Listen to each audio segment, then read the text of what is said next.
gaa yi ziar na allahumma lak sunt laa ilaha illallah dootuñu ko defati yee gaa yi kaay leen ñu commentaire barke yawmal xuloojil basar nee naa leen Seydina Ousmane Sonko képp kuy yàkkamte mu dem assemblée nationale wala képp koo xam ni yow dangaa am envie wala wax ak débat d'idée ak Ousmane Sonko dangay xaar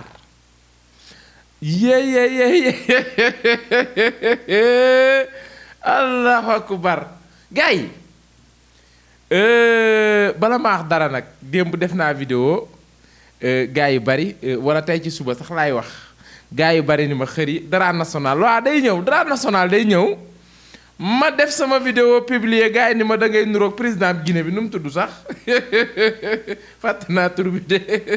tur bi laa fàtte président Guinée bi laa doon nuróol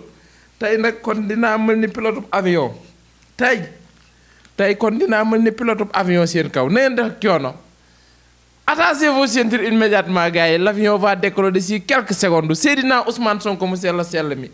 barke yawmal xuloojil basar nee naa leen pomme du new or du përëm wurus du jamaa borom kànjaa mën a maa fa ñun ki dénk sunum réew barke yawmal xiyam dañ ko wóolu c'est tet gars yi ñu commentaire parce que lii amatul luñ ciy tegan dañuy commentaire ndax Seydina Ousmane Sonko mu sell mi maanaam pro barke yawmal xiyam bu génnee wax ba noppi ñun duñ def lenn lu dul commentaire gars yi Ousmane Sonko xaw naa rey Abdou Karim Sall dootoo ko defati Baye Abdou am nga jàmm Baye Abdou Karim Sall Ousmane Sonko xaw na koo rey barke alxuraanul gars yi non gars yi est-ce que déglu ngeen bu baax kàddu yi Ousmane Sonko wax Abdou Karim Sall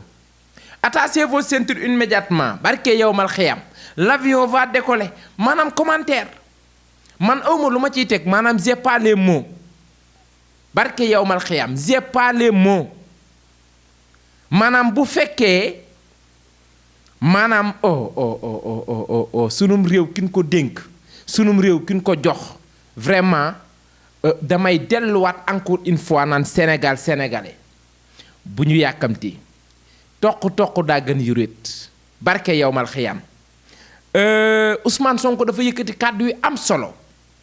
wax ko ci ndaje mi nga xam ni moom la amoon ak député yi foofee ca assemblée nationale man de wax dëgg yàlla dama kontaan awma lenn loo xam ni naa ko wax parce que non Ousmane Sonko encore une fois félicitations encore une fois le premier ministre du Sénégal Ousmane Sonko kontaan encore continuer barke yawmal xiyam focus ba ko jolle yokku nga ma jom barke yawmal xiyam Baye Abdou Karim Sall mi ngi ni xuggu rek ak weexam mi ngi yàgg ni cere yu bañ non Baye Sonko day rey nit barke yawmal xiyam nañ déglu kàddu yi nga xam ni Abdou Karim Sall moo ko yëkkati jëme ci Ousmane Sonko muy ay sos yi ma leen di wax chaque jour ni waa APR dañ koy sosal pouvoir bi fi nekk ndax lan lu leen metti ndax lan manipuler population bi chaque jour damay toog fii di leen ko wax Seydina Ousmane Sonko daf ci ñëwaat mu leer naññ gars yi déglu leen Ousmane Sonko ñu ñëwaat Abdou Karim Sall la mu wax ak la am sa diamétralement opposé comme Angleterre ak pomme de terre xoolal du ko weddi ndax xam nga lan moo neex wax ci plateau yi télé yi ba pare dem toog sa kër ñun ñuy rey suñ bopp ci internet bi di la weddi di rey suñ bopp di leeral sénégalais yi yii fen nag fa ma ko fene ak fan ko leerale maanaam 0 mètre maa ngi jégalu ci kàddu yi bàyyiwuñu ko mu dem këram maanaam bàyyiwuñ ko mu dem këram fa mu waxee lan ko tonto lii dafa neex moo tax yéen ñu doon naan Ousmane Sonko na gaaw ñëw def déclaration de politique générale ñimewu ko ñii naan waaw bu dikkee amul lu mu wax léegi Ousmane Sonko yombalal na leen ko nee leen weer wu ne incha allahu rabbi bu ko kattanam mayee ak wéram di ngeen daje jàmmarloo foofe ca assemblée nationale yéen ñu ko doon bëgg ak yéen ñu doon naan Ousmane Sonko day daw assemblée nationale na ñëw def déclaration de politique générale parce que amul lu mu wax moo tax nanguwut a ñëw di ngeen doyal sëkk incha allahu rabbi nan ñëw ci sos yi nga xamante ni xaw ma Abdou lan Sall xaw ma Abdou Karim Sall xaw ma nan déglu sos yi mu sos ak tontu yu terre à terre Ousmane Sonko tontu ci simila ak saala ci simila ak saala déglu leen gars yi vidéo bi dañuy commentaire dañuy commentaire moo tax ma takkal leen nii samay casque samay casque pilote may leen samay noir fumé commentaire leen wax leen lu leen neex na ànd ak démocratie nag c'est honorable député Abdou Karim Sall.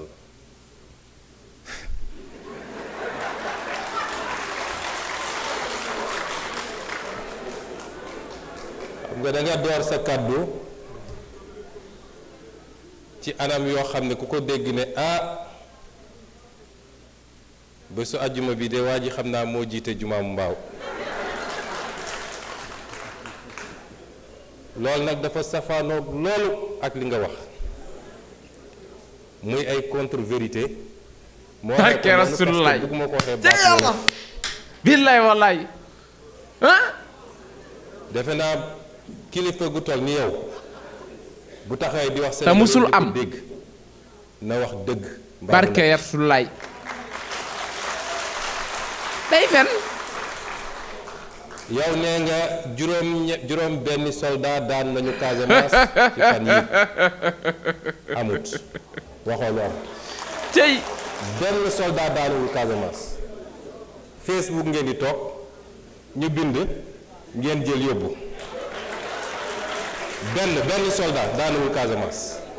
loolu amut nee nga dañu annoncé licenciement massif ba léegi waxuñu lool de nee nañ dinañu auditer ba xam lu méngoog liggéey bi ak lu ko méngoowut buñ ci tollee nañ jël suñu responsabilité nee nga dañu annoncé des baisses de salaire xaw ma foo ko déggi fan ndax secrétaire général gouvernement def na émission wax na ni am na yenn salaire yu am doole ci réew mi te loolu am na fii am na ay fonctionnaires yoo xam ne la ñuy fayeeku président de la république du ko fayeeku ministre du ko fayeeku DG du ko fayeeku muy xaalis bu dul jeex dëgg la buñ ci tollee dinañu xool nuñ koy càmbare parce que loolu mooy yoon ci logique sànq dafa am ko poser question ci lu jëm ci dialogue social beeg xam nga suñu système fonction publique 2000 lañ ko commencé déstructurer ba tey mooy ku jóg wax rek nga ne jox naa la équilibre yépp ñu briser ko soo joxee kenn nag ñeneen ñëpp demandé tey am na ay secteurs yu ne ñun dañoo bloqué parce que ñoom dañu leen waroon jox léegi lii mais mënuñu continuer dans cette frénésie là un état dafay am un système de rémunération buy répondre à un certain nombre de normes et de critères les hiérarchies les grades etc fonction yi doog a ñëw mais loolu amatul Sénégal on se lève on crée une agence et puis ñu teg ko kii nee nga yow da nga wax ci kàddu askan wi yow askan wi nag am na yu bari yu ñu lay laaj te layagoo ci bis boo ko dalee askan wi defe naa yaa nekkoon ministre bi ñuy def le fameux contrat des 45 milliards de l'armement mooma yeneen yi duma ko tudd ba ci forêt classée de Thiès bi tamit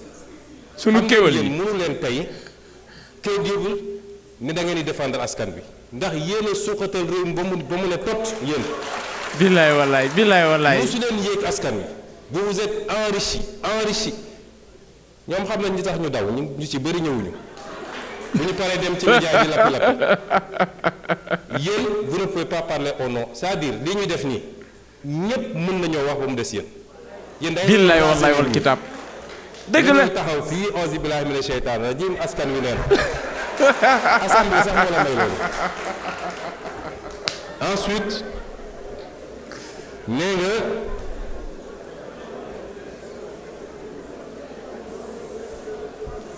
nee nga rapport bi dañ ko commandité yéen yéen ne ay républicain ngeen bu njëkk ba nee ngeen Pastef du ñu républicain gëmuñu république et cetera alors mais bu dee républicain ngeen dañoo njëkk ne vous énervez pas soyez calme.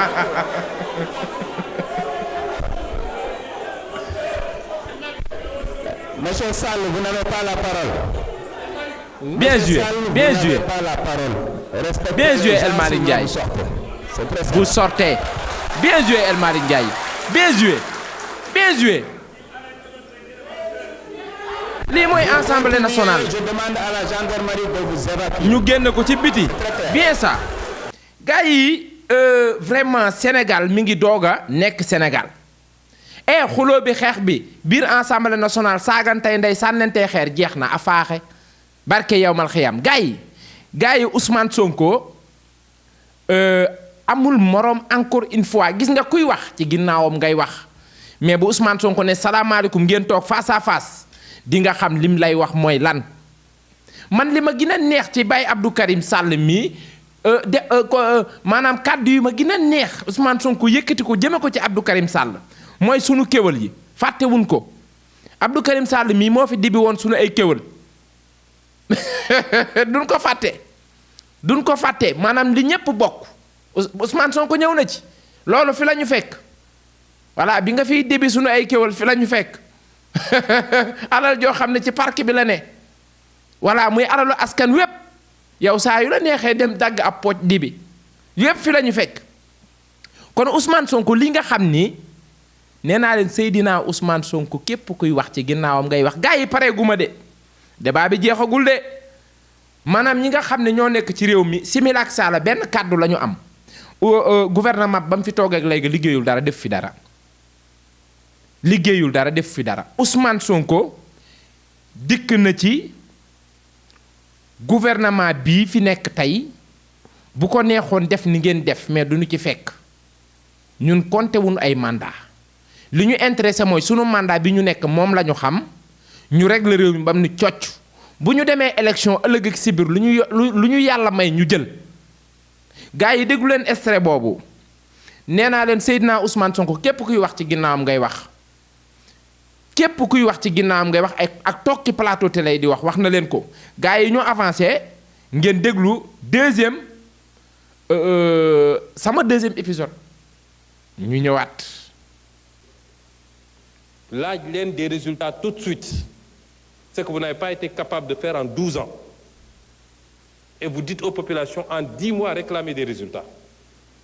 réclamer une santé parfaite, un secteur de la santé parfait, un secteur de l'éducation parfait, de l'enseignement supérieur parfait, dund gi nañ ko wàññi léeg-léeg. Et c'est pourquoi je lance un appel aux populations. yéen a ne woon jiit yu jub ngeen bëgg jiit yu bëgg réew mi jiit yu am gis-gis am nañ ko fi mu toll nii ba mu mat sëkk. billaay wallaay taala. ndax luubal ak randal jeex na ci réew mi. dëgg la. te loolu mooy le premier acte d'une gouvernance bu war a yóbbu réew fu baax. réew mu la gën a sellal setal loolu moo la gën a mën a dem fu baax. loolu jeex na ci réew mi. ñaareel bi li ñu def ci 10 mois yi kenn mësu koo def personne ci wàllu delloo réew mi ci fondamentaux yi càmbar alalu réew mi réduire train de vie de l'État ci wàllu affirmer suñu souveraineté ci suñu koom-koom ci suñu ressource naturelle ci suñu sécurité suñu kaaraange kenn mësu koo def. Le bilan qu'on a fait en 10 mois, aucun régime ne l'a fait en 10 mois. On dit 10 mois, zéro réalisation. 10 mois, en 10 mois, le régime précédent, là, l'a fait réaliser. Nañ ñu wax lan la fi réalisé woon. Nit ñi sax dañu inauguré affaire u Macky rek ngeen fi nekkee. C'est-à-dire dañ fen mel ni Sénégal dañu xëy rek inventé beneen Sénégal. Et donc ce que je veux demander aux populations, souveraineté moom sa bopp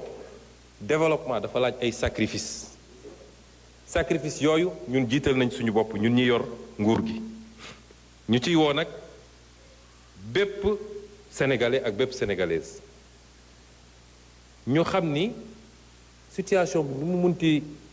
jaxasoo c'est pas encore eggaguñu foo xam ne mën nañ ne bàyyi nañ lépp ak yàlla def na ci askan wi ak ci réew mi les ressources qu'il faut pour qu'on prenne notre destin en main moo tax développement bi gën a gàtt am na benn président bu ko doon wax muy ki nga xam ne moo defar dëkk bi ñuy wax Singapour ne ci une génération ou 2 générations réew jóge na ci sous-développement nekk ci réew yi ñu gën a envoyé une génération ou 2 générations waxuñu 1 an ou 2 ans de mais day fekk ci njëlbeen ba ñu bañ a rater les bons départs raté nañu une première alternance une deuxième on n'a pas le droit de rater une 3e alternance. Vraiment moo tax li ma njëkk a xaar ci population bi mooy ñu accepter ànd ak ñun ci sacrifice yi. dañ ciy ànd de léegi mbirum subvention yi dafa cher. il faut ñu ramener ko à des proportions acceptables lañ ca bëgg ñun mooy fin 2025 ñu ramener ko à 2% du PIB mais dañuy continuer dans ce cycle graduel mais tekkiwul ni néew di doole yi dañ leen di seetaan duñu leen mës a seetaan wax nañu ci li jëm ci wàllu bourse ndax ni ñu inversé cycle scolaire bi cycle universitaire bi tax na ba tey Sénégal mi ngi fay ci bourse 3 fois ou 4 fois plus que li nga xam ne tey Côte d'Ivoire bu ngi koy fay ci bourse te ñëpp xam nañu Côte d'Ivoire moo ñu ëpp koom-koom foofu. Loi de finances 2025 bi projeté nañu bloquer l'enveloppe à 80 milliards là où la Côte d'Ivoire est à 25 milliards de bourse enveloppe li koy andi mooy ñu rationaliser léeg-léeg ñu attaqué ministre de l'enseignement supérieur dañ koy tooñ rek yu bëri pour ne pas dire presque lépp c'est pas lui mais tey mën nga am étudiant bu inscrit tey au mois d'octobre ne fay leen ma sama 10 mois tout de suite parce que c'est l'année scolaire c'est l'année universitaire yooyu il faut ñu accepter ni réew mënul doxee ci noonu sans compter les disparités yi am ak yeneen parce que baykat yaa ngi fi sàmmkat yaa ngi fi ñeneen a ngi fi il faut ñu dégager des marges pour pouvoir toucher l'économie réelle gis nga lii gars yi def ñun mën nañ ko def mënoon nañ ne 5 ans dafa gàtt ñu fàttali ko première alternance 7 ans la ñu amoon deuxième 7 ans ñun 5 ans la ñu am seen premier mandat 7 ans la woon ñun 5 ans la ñu am mënoon nañ ne 5 ans dafa gàtt suñu bëggee Sénégalais renouveler nous confiance qu'est-ce qu'on va faire nañu nëbb chiffres yi comme ñoom nañu laam-laami affaire bi daa di fexe ba naxanteeg bayri ñu jox ñu xaalis bu bari ñu tabax ñetti autoroute juróomi immeuble inauguré ay affaire gars yi ne wiw Diomaye liggéey na mais ban impact la am ci économie ak lan la bàyyi fii ci bor ak ci déficit. gars yi